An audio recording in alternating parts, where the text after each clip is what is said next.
Well, I've been told to check the pigs, so let's see what's going on. I'm trying to make breakfast. They are clanging.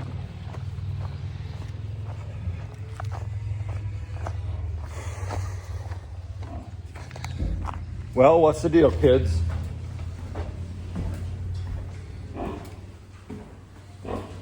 Oh.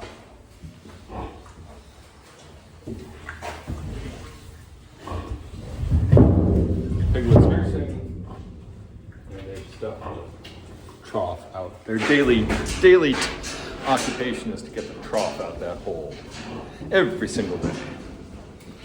Well, that was a thrash. I just finished sawing the last board. I mean, there was only 1, 2, 3, 4, 5, 6 boards, but they were all at the maximum throat capacity of the mill. I had to saw one in half because it was already split, tension split and checked, and I couldn't fit it through the mill. But I couldn't even saw it in half with the mill. I had to use the straight edge and the track saw. It's ash, it's hard, it's been dry, it was cupped. The last guy, the guy who milled these boards had a dull blade, and so the boards were wavy gravy. I don't really get the sense of resawing wood. If you want 1-inch wood, order 1-inch wood. So these were sawed 2.5. So the idea of woodworkers sawing it thick and then trimming it off, that's great if you're working it and you have the mill or the way to resaw it yourself, and you could do it in small pieces for the pieces you need for the furniture you're building or whatever projects you have. But to resaw large slabs like this, the sawyer goes through a lot of trouble to make the slabs. When they're green, they're wet, they're heavy, they're big, they're thick. It makes much more sense to order the lumber that you need. And so if you want finished, pristine 3/4-inch lumber, order 5/4, which is 1.25 inches. 4/4 is supposed to be 1.1 inches, but then never, with hardwoods, that's how it's supposed to work.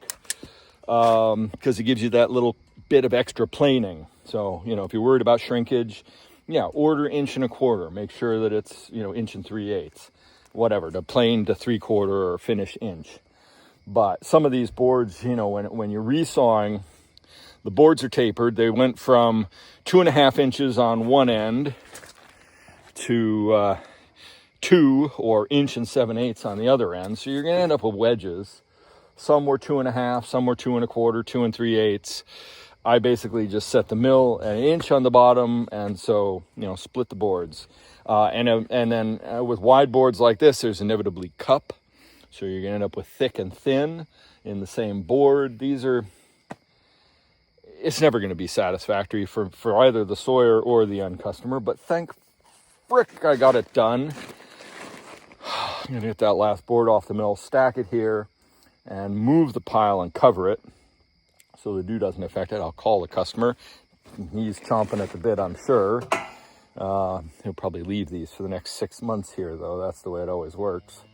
Yeah, the mill performed admirably. I just left it running. I had a lot of fussing around, and normally I stop and start it in between, but I just wanted to get it done. Oh, the blade coolant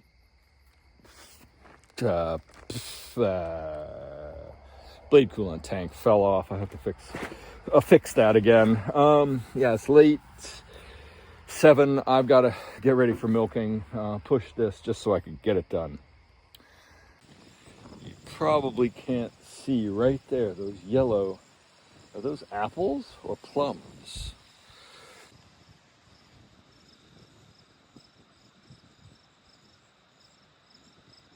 They appear to be a yellow crab apple. I've never seen that tree with so much fruit on it, or any of these. There are some wild plums over there, but I think they may have died off in the last drought.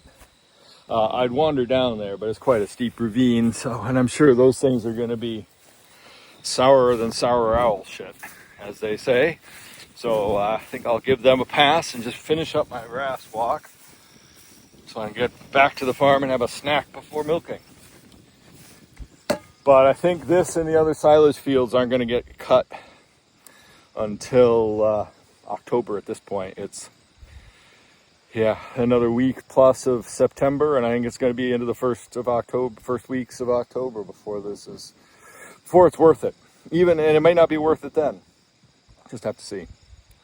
This would honestly be one of those cases where having a zero grazer, one of those mowers that collects the grass, you can then bring back to the cows, would honestly be ideal for us. I mean, we're feeding silage out now. If I could come here and mow strips of this each day, it would be better for the cows to get it as grass. Be better for me not to try and wait and take this as silage.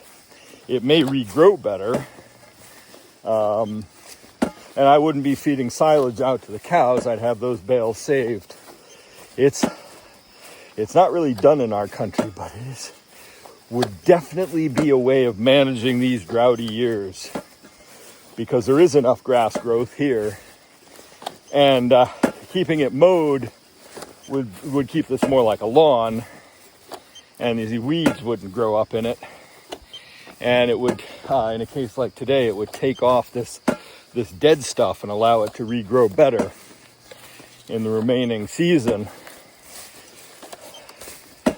But, or, if I could get cows down here to graze this off, that would be the other option. But I can't do that because it's not fenced and it's impractical to transport just a few cows.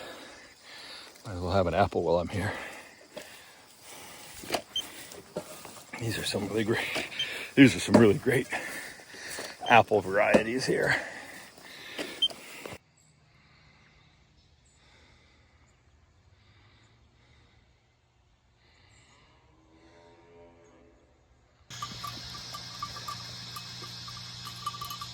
Mass exodus from the barn. Cows are happy to be out. I think it's been a month.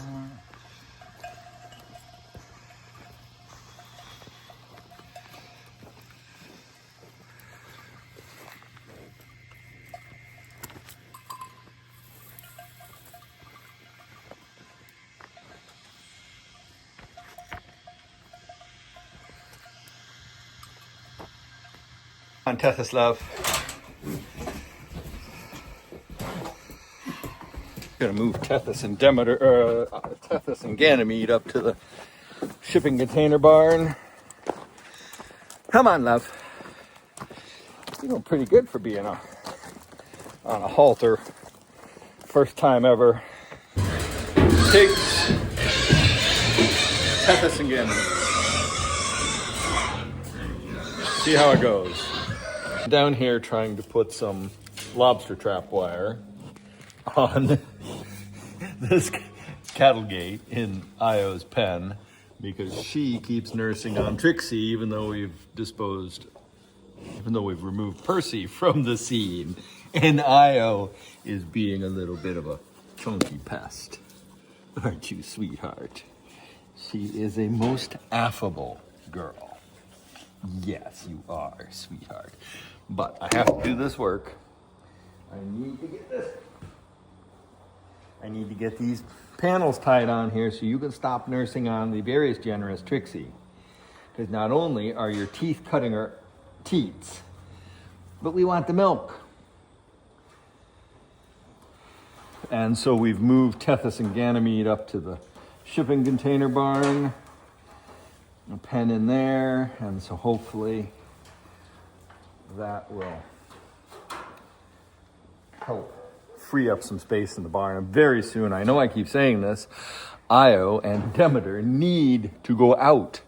The only problem is we haven't had time. We haven't had time to train them to the hot wire. We haven't had time to clear a path. This happens with late summer calves. The spring group got out. We put them out just fine. I mean, we had the disaster of them busting through the fences, which is what we don't want to have happen with the very large and muscular Io and Demeter. So we want to have that much more controlled situation when we let them out. So we may end up putting them in a round pen outside for a while. We're debating on that just till they get used to being out and having a lot more freedom. Now that we've removed Percy from the pen here, these two have plenty of space in here. It's just a matter of keeping them clean and dry and toast. You know, the summer's gone by and they really should have been out grazing, but we are only two people and a very busy life with lots going on. I don't think they've suffered. They get plenty of socialization in the barn. It's good to have the babies out of the barn, and then the cows can have this pen where they were at as floor space, so they'll be a lot less crowded. Apart from time concerns, part of the hesitancy of putting Io and Demeter out was I was hoping to get the shipping container complex further along, but also they'll be eating silage anyway, so there's just no grazing, even where the 5 older calves are. You know, I've been feeding them silage, and they get their grain outside, and I've been eking out what little bit of grazing is there. It didn't grow, and then it sort of grew, and then the Japanese millet took off, but Japanese millet grew up amidst a patch of volunteer pumpkins, and the pumpkins are spectacular. And we wanted to let them grow, and we couldn't put the calves in if we wanted to have pumpkins, so we just sort of kept them away from that area. And now we harvested the pumpkins this morning, so I've turned the calves out into that section. At most this year, there was going to be one grazing, and that's what there is. So, adding Io and Demeter into the mix probably won't change things. We will probably, in the short term here in a week or so, when we can, we only have 2 days a week where we could possibly do anything with both Allison and I together. So that is a limiting factor. So we can get Io and Demeter out.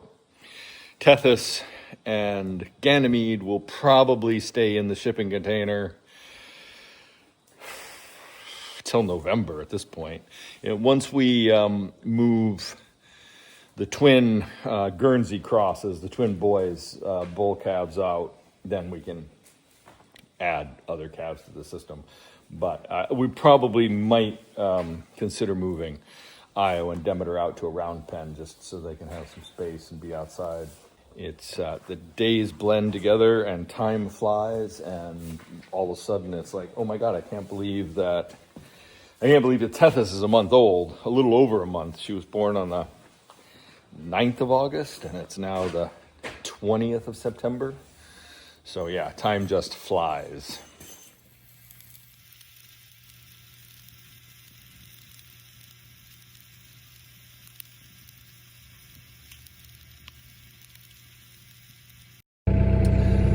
Oh,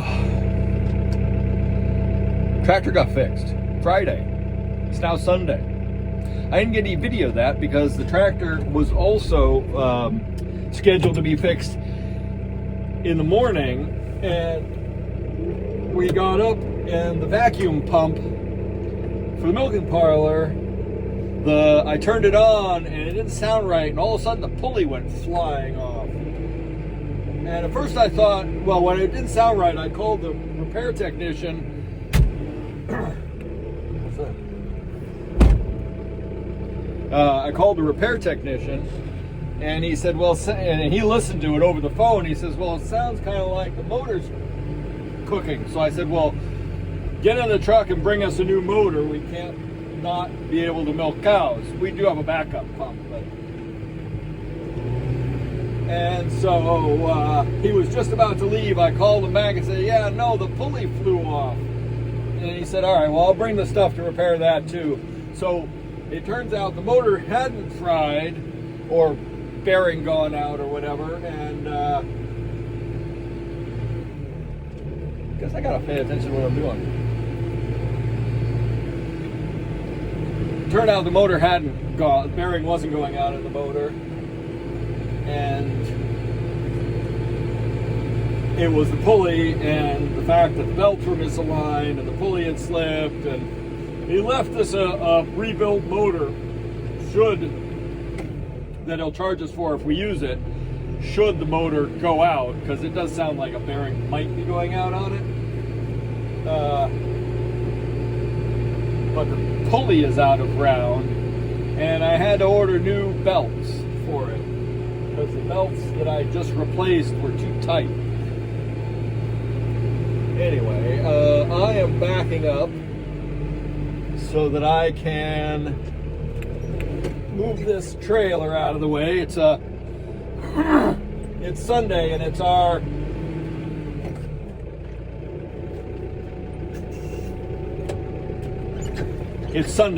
third supper of the third. It's Sunday, and it's our third Sunday of the month supper tonight. And so I'm going to get this trailer out of the way. But meanwhile, while the vacuum pump was being fixed, and I had to help the guy with that, the repair technician put the new part on the tractor. So theoretically, the leak that was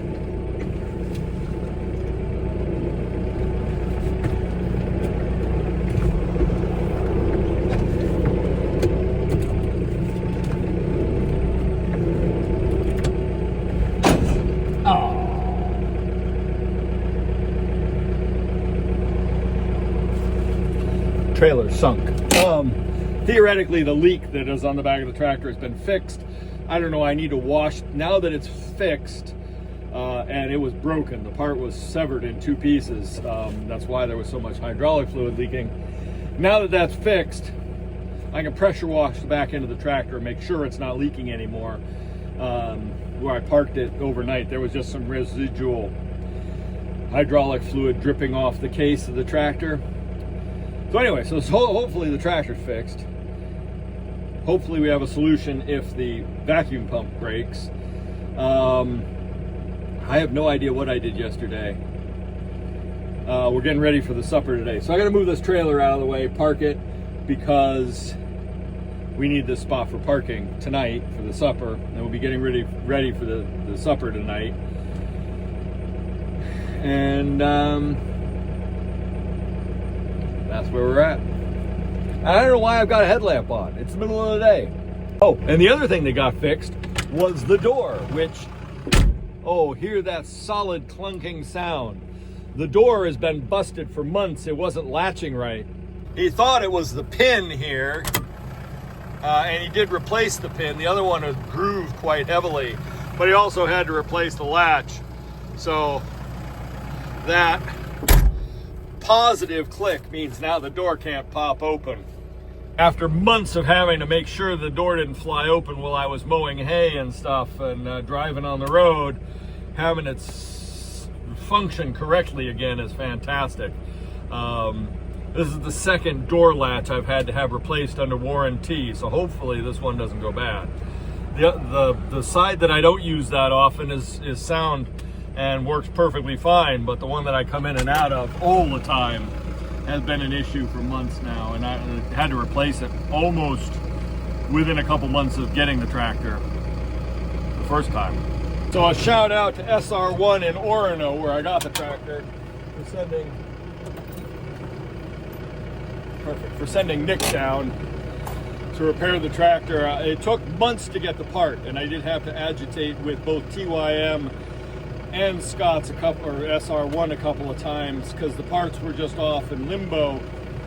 And I've been babying the tractor. I haven't been using it as much as I wanted to because of the hydraulic leak. I didn't want to contaminate the ground everywhere with hydraulic fluid, and it's $85 a bucket now. So, and I've been through a bucket and a half since it started leaking. So hopefully that's fixed, and great. Nick was competent and really did a great job, and very happy with the service out of SR1. So I'm glad that they're the dealer for the tractor. So we bought this feeder with the idea that it'd be for the calves. And in my head, I saw it as larger than it is. I thought it was going to be taller and a little bit wider, a little bit longer. It'll work for the little calves. I'd actually thought about repurposing it before I brought it home because it took a while to get to the feed store. Trying to support our local shop rather than go to Tractor Supply or one of the big places. And I thought it was going to be bigger. The problem is ordering from a catalog sight unseen. Anyway, it worked for the little calves, for grain and silage in here. Just trying to keep things tidier in their area. They just tend to pull and waste a lot of the silage I've been feeding them. But I'm really not happy with the condition it was delivered in. Got a lot of dings and scrapes. Bent there. Paint's rubbed off in numerous places. I mean, is that how they deliver this stuff? And the quality of the welds are pathetic. I mean, look at all that splatter on there.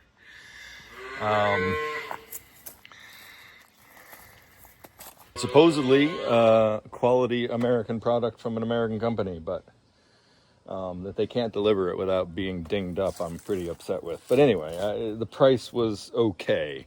Not great, but we'll see how it works. It's the 5-gallon plastic barrels that I've been using work okay. I just was looking for a place to put the hay in over the top so they don't pull it off, and they probably still pull it off in the ground and waste it, but that's what calves do. Meanwhile, in the container barn, you can hear Tethys is not happy. Hi, pigs. What's the matter, little kids? Tethys. She is not happy. She is not taken to the sucker buckets and is missing Mama greatly. So she's probably a little hungry. But Ganymede's good. I'm not sure they're happy with the neighbors. The pigs are kind of rowdy. Denotification about to begin.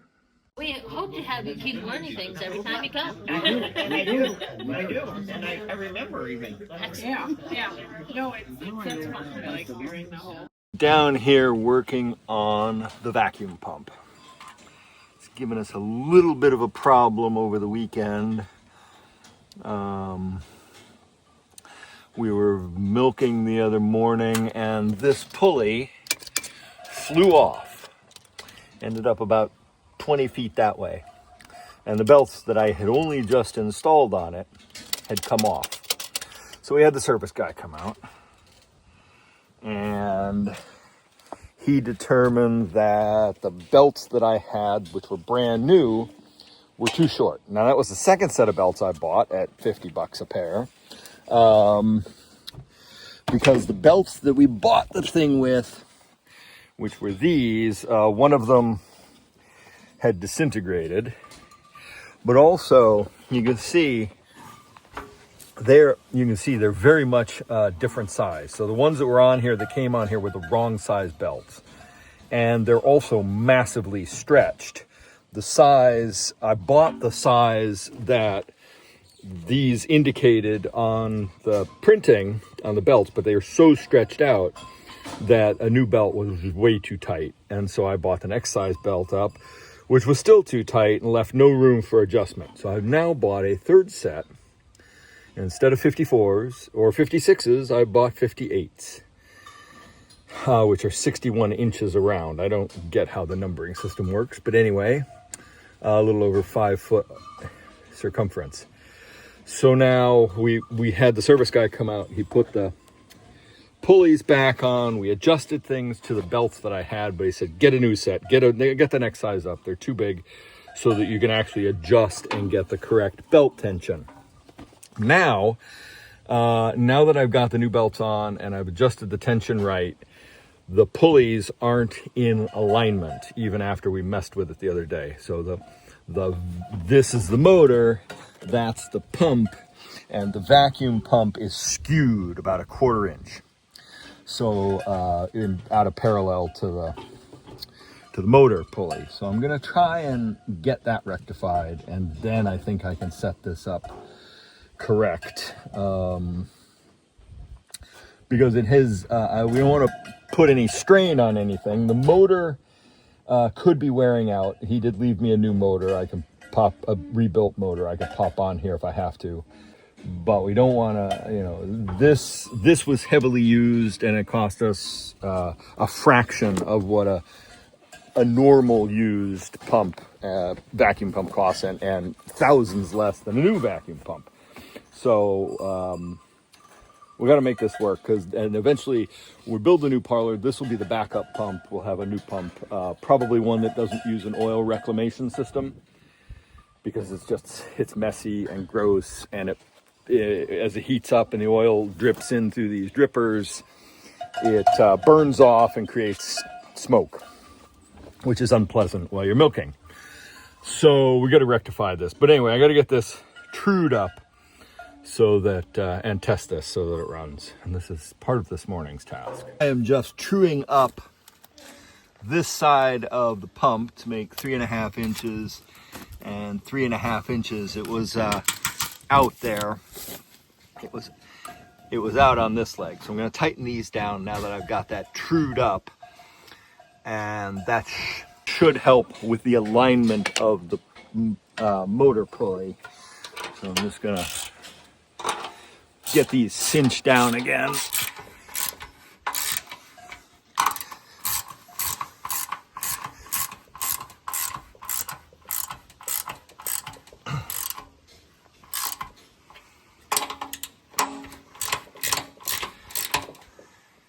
That may have been pulled out of alignment because of the tension of those too short of belts. So now I have a level using it as a straight edge, and I can check to see the alignment. I'm going to check to see the alignment of the belts. Well, I got about half of it. I think we're going to accept half. And I think if I adjust the motor back to where it wants to be, I'll gain all of it. Oh, so that gap there is about half of what there was. A slight gap there. And then I'll loosen that and tighten, tighten this. And this should go away. Negligible gap there, no gap here. I'm gonna go ahead and click this on and give it a shot and see if it's running any better. There was a slight wobble, so I did tighten up on the bolts that connect the pulley to the arbor, the shaft. Close and create vacuum and turn it on. That did seem to help sort out, and maybe that was some of the wobble. It's working, it's running.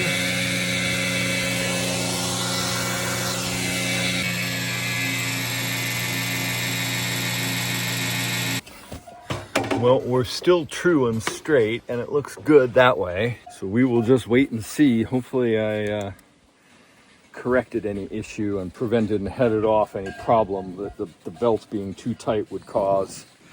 Like I said, we want to get a different setup. I mean, right now this is so jury-rigged, this pump being out here.